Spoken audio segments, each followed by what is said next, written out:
జరగబోతున్న ఈ యుద్ధం రెండు సిద్ధాంతాల మధ్య జరగబోతా ఉన్న యుద్ధం. ఇవి కేవలం ఎమ్మెల్యేలను ఎంపీలను కేవలం ఎన్నుకునే ఎన్నికలు మాత్రమే కావివి.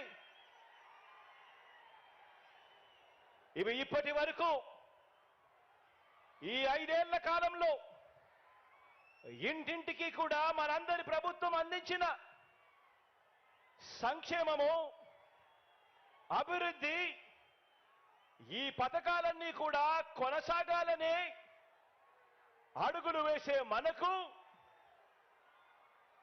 ఈ పథకాలన్నీ రద్దు చేయడమే టార్గెట్ గా పెట్టుకొని డ్రామాలాడుతా ఉన్న చంద్రబాబుకు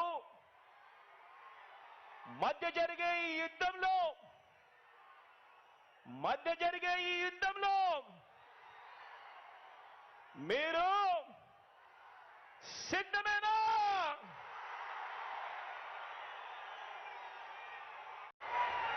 చొక్కా మడతేసి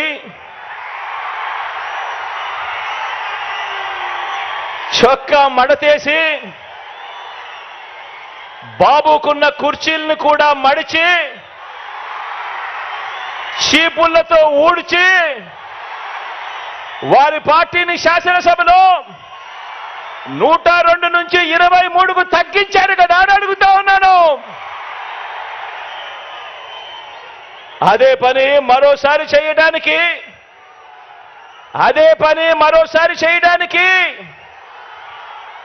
చొక్కాలు మడత వేయడానికి